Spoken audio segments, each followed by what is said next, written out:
Bonjour à tous, nous sommes 1h05 avant le mardi 11 octobre 2022. On va étudier le contexte graphique des marchés financiers avec les figures chartistes du moment. Figures que vous pouvez étudier gratuitement dans nos deux formations gratuites, la formation débutant et la formation confirmée, sur notre site arttrade.com. Sur le BTC USD, eh bien, on a cassé le drapeau vert qu'on avait repéré, cassure à la baisse, objectif baissier, ce qui pourrait invalider l'ancien biseau descendant qui avait échoué à casser son plus haut d'après cassure. En H4, on voit que l'objectif du drapeau permettrait d'atteindre enfin l'objectif du biseau ascendant. La vision en drapeau est toujours bonne, il y a toujours l'épaule, tête-épaule aussi. On pourrait recasser la ligne du cou de l'épaule, tête-épaule. Sur le THUSD, on a toujours le drapeau qui a des objectifs baissiers. On avait cassé une première fois, on était venu proche du niveau d'invalidation sans l'invalider, puis on recasse à nouveau le drapeau. Sur le THUSD, eh bien, on a vu qu'on était dans un canal parallèle.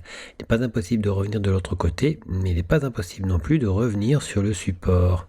On a toujours l'objectif de l'ancien drapeau vert qui nous ramènerait plutôt proche du support du canal parallèle. On voit que le dernier drapeau cassé, effectivement, s'est formé juste avant la ligne marron, et on a toujours le triangle symétrique qui donne l'objectif baissier, mais la ligne marron, eh bien, c'est la ligne du coup de cette épaule, tête-épaule. Sur le LTC USD, eh bien, on a formé entre-temps un triangle symétrique avec un point, deux points, petite incursion, un petit troisième point fermé juste avant. On pourrait finir par casser ce triangle symétrique. Si on choisit la baisse, eh bien, on pourra casser aussi le triangle rectangle puisqu'il y a aussi le plat haut et le rectangle si on casse le plat tout en bas. On rappelle qu'on avait tenté une cassure du triangle rectangle jaune et du triangle rectangle vert, deux triangles rectangles qui avaient cassé à la hausse, mais on a buté sur le niveau mauve. On voit effectivement le triangle symétrique qui pourrait servir simplement de pause avant la reprise de la baisse vers les objectifs baissiers du biseau ascendant. Donc le triangle servirait en quelque sorte de pullback, s'il y a une cassure baissière, au biseau ascendant. On s'aperçoit que la cassure du triangle symétrique pourrait apparaître non loin du niveau mauve qui était donc gênant. Sur le marché du gold, eh bien, on a fait l'objectif du triangle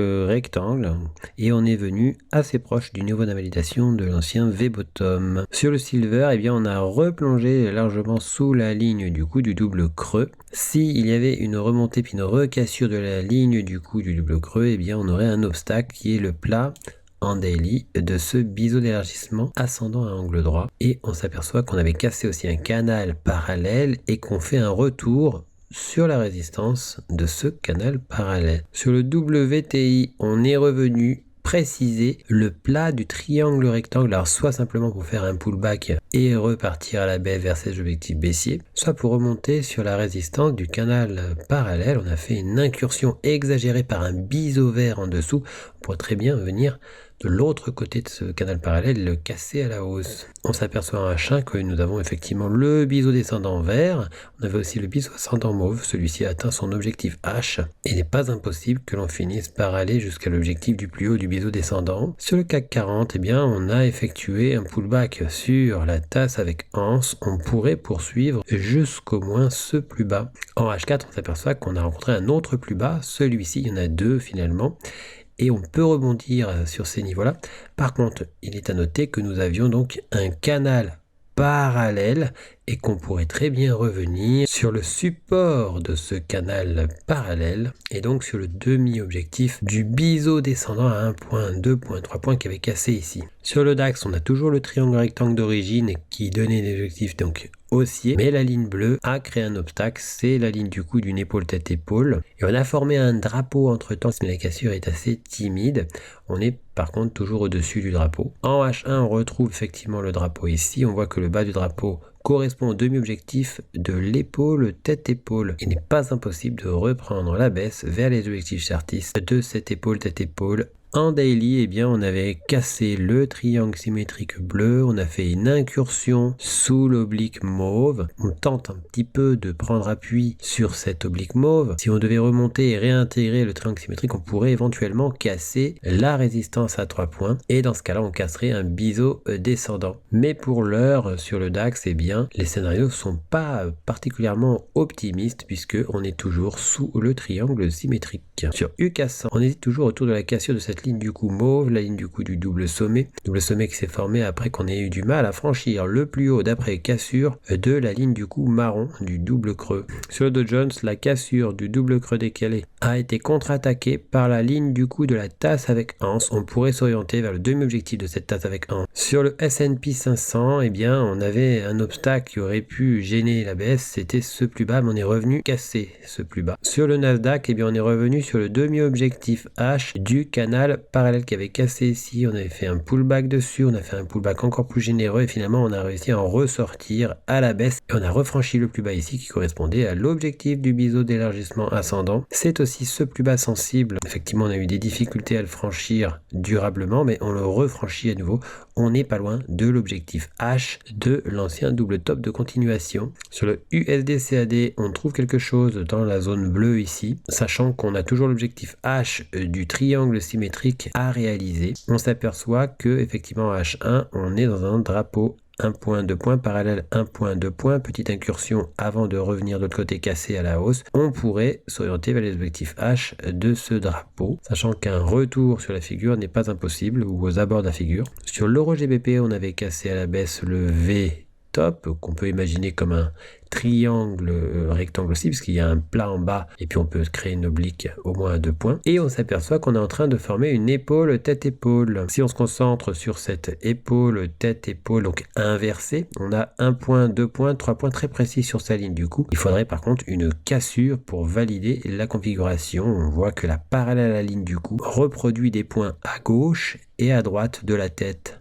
Sur le AUD-CHF, on est venu invalider le premier biseau descendant, mais on a formé un biseau descendant plus précis. 1 point, 2 points, 3 points, incursion, 4 points. Si on cassait la résistance à 1 point, 2 points, 3 points, eh bien, on aurait des objectifs haussiers vers le plus haut de ce biseau descendant vert. Sur le AUD-USD, on continue à s'orienter sur l'objectif H du drapeau.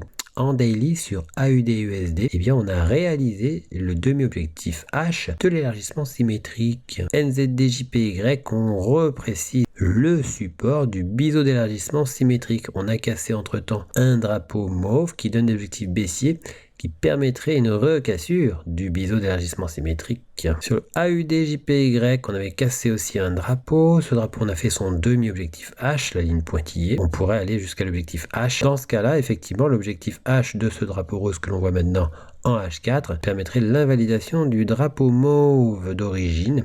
Attention, il n'est pas impossible qu'on fasse un scénario et d'épaule, tête, épaule avec pour ligne du coup le niveau d'invalidation du drapeau mauve. Sur l'euro CAD, on est revenu sous l'ancien plat du triangle rectangle dont on réalise un pullback, mais attention, on réalise un pullback sur le plat après avoir largement contourné la pointe du triangle rectangle. Sur l'euro dollar, on s'approche de l'objectif H du V-top dont on avait cassé la ligne du coup ici. On a toujours les objectifs baissiers du drapeau vert. Ce drapeau vert qui a permis de reprendre la baisse qu'il y avait avant sa formation et qui permet de se dire qu'on a peut-être fait simplement un pullback très généreux à l'intérieur de l'élargissement symétrique. On a d'ailleurs recassé le support de l'élargissement symétrique. On pourrait s'orienter vers les objectifs chartistes de cet élargissement symétrique avec comme pour obstacle effectivement ce plus bas d'après cassure de l'élargissement symétrique. Sur l'euro dollar, on s'aperçoit qu'on revient sur le demi-objectif du triangle symétrique weekly après avoir buté contre la parité. Sur l'euro AUD, on tente une recassure de la ligne du coup de ce double creux. Sur l'euro JPY,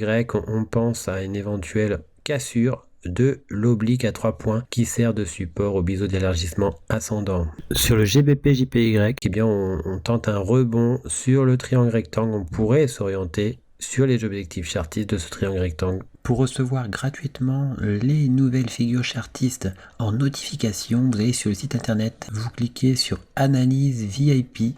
Une fois que vous êtes sur Analyse VIP, vous cliquez sur S'abonner et puis vous n'aurez plus qu'à vous inscrire. Ici, vous mettez un mail, un mot de passe, vous indiquez que vous n'êtes pas un robot et vous mettez s'inscrire. Vous serez alors abonné, vous recevrez toutes les notifications des nouvelles figures trouvées, que ce soit les figures chartistes ou les figures harmoniques. Figures que vous pouvez étudier gratuitement dans nos 2 formations gratuites, le niveau débutant et le niveau confirmé. On a encore 3 autres niveaux qui eux sont payants. En cliquant sur figures chartistes, vous arrivez sur la liste des figures chartistes du moment que l'on a postées. Vous retrouvez aussi les vidéos concernant les analyses chartistes du moment. N'hésitez pas à venir aussi nous découvrir sur notre blog, tout en haut ici, blog. Vous y trouverez nos derniers posts, les défis Art Trade, ainsi que toutes les nouvelles Art Trade. À bientôt sur notre site arttrade.com.